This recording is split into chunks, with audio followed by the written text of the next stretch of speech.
Madhapur drugs కేసులో hero Navdeep కు ప్రశ్నల వర్షం కురిపిస్తున్నారు నార్కోటిక్ పోలీసులు. ప్రధానంగా రామచందర్, సురేష్ తో ఉన్న సంబంధాలపై ఆరా తీస్తున్నారు. రామచందర్, నవదీప్ అత్యంత సన్నిహితులుగా గుర్తించిన నార్కోటిక్ పోలీసులు అతనితో కలిసి ఎప్పుడు డ్రగ్స్ తీసుకున్నారని ప్రశ్నించారు. ఎప్పుడైనా నగదు ట్రాన్స్ఫర్ చేశారా అంటూ నవదీప్ ను ప్రశ్నించారు.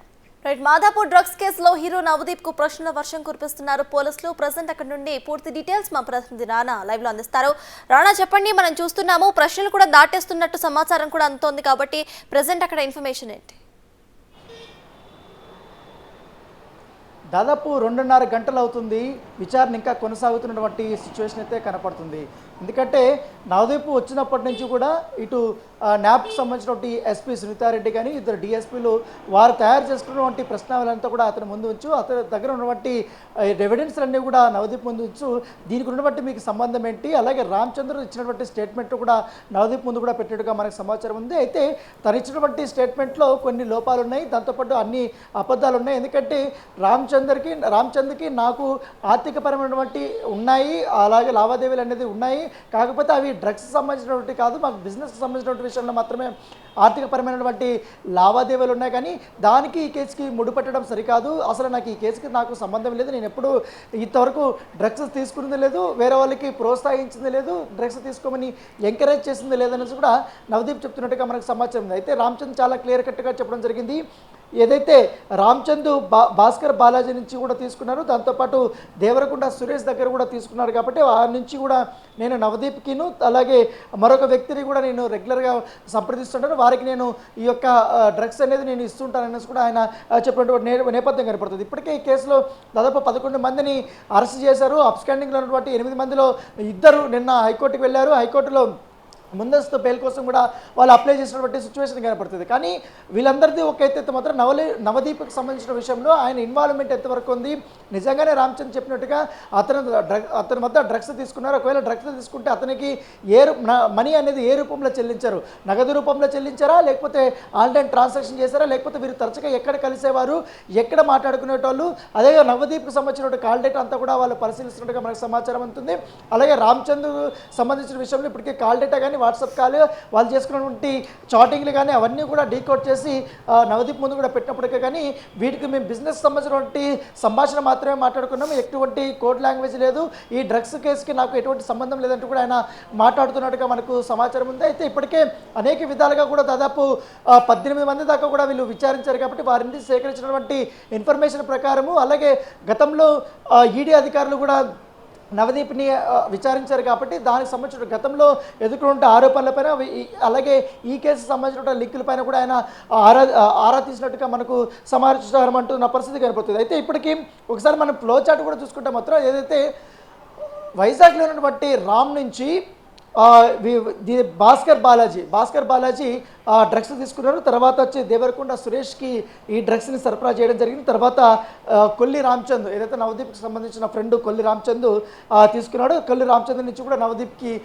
ఈ డ్రగ్స్ వెళ్ళినట్టుగా విచారణ తేలినటువంటి సిచ్యువేషన్ కనపడుతుంది. తర్వాత అదే కొల్లి రామచంద్ర నుంచి కుర్రపాటి సందీప్కి వెళ్ళింది. తర్వాత సుశాంత్ రెడ్డి, ఈయన చాలా ఇంపార్టెంట్ అయిన వ్యక్తి ఈ కేసులో, అతను కూడా అప్రూవర్గా మాట్లాడు, అతను కూడా అరెస్ట్ అయినటువంటి సిచ్యువేషన్ కనపడుతుంది. తర్వాత సుశాంత్ రెడ్డి నుంచి శ్రీకర్ కృష్ణకి వెళ్ళినటువంటి సిచ్యువేషన్ కనపడుతుంది. తర్వాత అదే బాలాజీ నుంచి కూడా వెంకటరత్నారెడ్డి ఏదైతే మాదాపూర్ లివింగ్ ఫ్రెష్ అపార్ట్మెంట్లో దొరికినటువంటి ఇద్దరు వెంకట రత్నారెడ్డి అలాగే మురళి, వీళ్ళిద్దరు కూడా చాలా ఇంపార్టెంట్ అయిన వ్యక్తులు.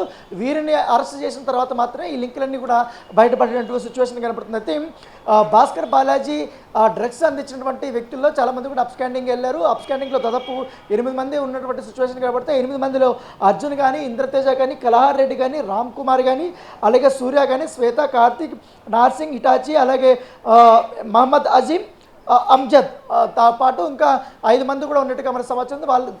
వాళ్ళకి సంబంధించిన పూర్తి వివరాలు కూడా పోలీసులు సేకరిస్తున్నారు. ఇప్పటికే వాళ్ళని వెతుకులాట పనిలో కూడా పడినటువంటి సిచ్యువేషన్ కనపడుతుంది. ఖచ్చితంగా వారికి సంబంధించిన వారు కానీ ఒకరు దొరికినా కూడా వారి నుంచి కూడా పూర్తి స్థాయి ఇన్ఫర్మేషన్ గ్యాదర్ చేస్తామని కూడా పోలీసులు చెప్తున్నటువంటి సిచ్యువేషన్ కనపడుతుంది. వీళ్ళలో మాత్రం కలహార్ రెడ్డి నిన్న హైకోర్టుకి వెళ్ళారు. చెప్పండి. రాణా, మనం ఒకసారి చూసుకుంటే ఇప్పుడు ప్రెసెంట్ అయితే విచారణ జరుగుతోంది, కానీ ఆయన మాత్రం కొన్ని ప్రశ్నలకి మాట దాటేస్తున్నారు, లేకపోతే ఆధారాలు చూపించినా కూడా సైలెంట్ గా ఉంటున్నారు అని తెలుస్తోంది. కాబట్టి విచారణ ఇవాళతో ఆగిపోయే ఛాన్స్ ఉందా, లేకపోతే రేపటికి మళ్ళీ కంటిన్యూ అయ్యే ఛాన్సెస్ ఏమైనా ఉన్నాయా? దాని గురించి ఏమైనా అప్డేట్ ఉందా?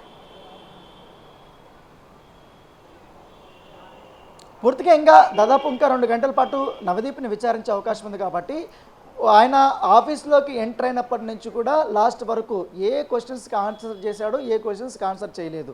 ఒకవేళ ఈ కేసుకి రిలేటెడ్కి సంబంధించినటువంటి ఆన్సర్ ఇచ్చాడా లేదా అన్న తర్వాత పూర్తిగా బేరీజీ వేసుకున్న తర్వాత ఒకవేళ నిజంగానే న్యూకి సంబంధించినటువంటి వింగ్ ఒప్పుకుంటే మాత్రం వాళ్ళు సాటిస్ఫై మాత్రం ఆయన చెప్పినటువంటి ఆన్సర్స్కి కంపల్సరీగా వారు ఈ యొక్క విచారణతో క్లోజ్ చేసుకునే అవకాశం ఉంది. ఒకవేళ వాళ్ళకి రావాల్సినటువంటి సమాధానం రాకపోతే మాత్రం మరొకసారి అతన్ని విచారణకు పిలిపించే అవకాశం ఉంది. మరొకసారి రామచంద్ర ఇచ్చినటువంటి స్టేట్మెంట్ని రామచంద్రని మళ్ళీ పూర్తిసారి విచారించిన తర్వాత, ఎందుకంటే ఇప్పుడు ఆయన ఇచ్చినటువంటి స్టేట్మెంట్ ప్రకారం ఇప్పుడు నవదీప్ని ప్రశ్నిస్తున్నారు కాబట్టి నవదీప్ యొక్క స్టేట్మెంట్ కూడా రికార్డ్ చేసుకుని అతను చెప్పినటువంటి విషయాలను కూడా మరొకసారి రామచంద్రని ప్రశ్నించే అవకాశం ఉంది. ఆల్రెడీ రామచంద్ర అరెస్ట్లో ఉన్నాడు కాబట్టి మరికొన్ని విషయాలు బయటకు వచ్చే అవకాశం ఉన్నట్టుగా మనకు సమాచారం ఉంది. ఖచ్చితంగా అయితే ఈ యొక్క కేసులో నవదీప్ యొక్క ఇన్వాల్వ్మెంట్ ఇవాళ బయటపడకపోయినా కూడా కంపల్సరీ మరొకసారి విచారణకు పిలిపించే అవకాశం ఉన్నట్టుగా సమాచారం ఉంది. అయితే ఇతను మాత్రం డ్రగ్స్ ఇప్పటి వరకు నేను తీసుకోలేదు, ఈ కేసుకి నాకు ఎటువంటి సంబంధం లేదని చెప్తున్నాడు కాబట్టి బ్లడ్ శాంపుల్ని ఆయన అడిగే అవకాశం ఉంది పోలీసులు. ఒకవేళ నవదీప్ కానీ ఒప్పుకుంటే మాత్రం బ్లడ్ శాంపుల్ తీసుకుని వెళ్ళి ల్యాబ్కి వెళ్ళిన తర్వాత దాన్ని కూడా పరీక్షకి పంపించే అవకాశం ఉంది. అయితే ఈ బ్లడ్ శాంపుల్కి మాత్రం నవదీప్ ఒప్పుకుంటాడా లేదా అనేది మాత్రం ఆసక్తికరమైనటువంటి విషయంగా ఉంది. ఎందుకంటే అతను లాయర్ కూడా ఉన్నాడు కాబట్టి యాజ్ పర్ లీగల్గా కూడా ఆయన అనేక విషయాలను కూడా ఇప్పటికే నవదీప్ తెలుసుకున్నాడు కాబట్టి యాజ్ పర్ దీని ప్రకారం ఒకవేళ ఇవాళ బ్లడ్ శాంపుల్కి ఆయన ఒప్పుకునే అవకాశం లేదు. ఒకవేళ బై ఫోర్స్ కానీ చేస్తే మాత్రం హైకోర్టు నుంచి కూడా వీళ్ళు పోలీసులు వెళ్ళి అక్కడ ఆర్డర్ తెచ్చుకుంటే మాత్రం ఖచ్చితంగా ఫర్దర్గా ఏం చేయాలన్న దానిపై కూడా వారు డిసిషన్ అయితే తీసుకునే అవకాశం ఉంది. కంపల్సరీ కూడా ఇవాళ విచారణ చూసుకొని మాత్రమే నెక్స్ట్ పిలవాలా వద్దన్న దానిపైన ఆధారం ఉంటుంది తెలుసుకోవచ్చు. రాణా, మనం ఇందాక మీరు మాట్లాడినట్టు ఫ్లో చాట్లో కొంతమంది అయితే అప్రూవర్స్గా మారారు, కొంతమంది అయితే ఇంకా అబ్స్కాండింగ్లో ఉన్నారు కాబట్టి వాళ్ళకి సంబంధించి ఎటువంటి చర్యలు తీసుకుంటున్నారు, అంటే వారిని వెతకడానికి ఎటువంటి చర్యలు తీసుకుంటున్నారు పోలీసులు? ఇప్పటికే నైజీరియా నుండి వచ్చినటువంటి దాదాపు 3 చాలా కీ రోల్ పోషించినటువంటి ఈ కేసులో వారు అబ్స్కాండింగ్లో ఉన్నారు. వారిని వెతుకులాట పనిలో కూడా పోలీసులు అనేక బృందాలు కూడా పంపించినటువంటి సిచ్యువేషన్ కనపడుతుంది. అలాగే ఈ కేసుకు రిలేటెడ్గా ఉన్నటువంటి ఎవరైతే డ్రగ్స్ కేసులో కన్జ్యూమర్స్గా ఉన్నటువంటి వ్యక్తులు దాదాపు 8 మంది ఉన్నారు. ఆ 8 మందిని కూడా ఇప్పటికే పలు దర్యాప్తు సంబంధాలతో వెళ్ళారు జరిగితే వాళ్ళు కూడా ఇప్పటికే వాళ్ళని వెతుకులాట పనిలో పడినటువంటి సిచ్యువేషన్ అయితే కనపడుతుంది. వారి నుంచి కూడా కాస్త కీలకమైనటువంటి ఇన్ఫర్మేషన్ తీసుకున్న తర్వాత వాళ్ళు నిజంగానే రామచంద్ర దగ్గర కానీ బాలాజ్ దగ్గర కానీ వెంకటరత్నారెడ్డి దగ్గర కానీ వీళ్ళ దగ్గర నిజంగానే వాళ్ళు డ్రగ్స్ కొన్నారా లేదా దాని మీద పూర్తి స్థాయిలో వారు విచారణ తీసుకున్న తర్వాత వారి దగ్గర ఆధారాలు సేకరించిన తర్వాత ఈ కేసు మరొక కొలుక్కి వచ్చే అవకాశం ఉన్నట్టుగా మనకు సమాచారం ఉంది. అయితే ఇప్పుడు ఇది మాత్రం నవదీప్ విషయానికి వస్తే మాత్రం రామచంద్ర చెప్తున్నట్టుగా అతని నుంచి డ్రగ్స్ తీసుకొని ఇతర సెలబ్రిటీస్ కూడా అతను సప్లై చేశారు. ఇతర పార్టీలకు వెళ్ళినప్పుడు కూడా ఆయన డ్రగ్స్ పార్టీలు ఇచ్చేటోడు అనేది కూడా స్టేట్మెంట్ ఉన్నటువంటి సిచ్యువేషన్.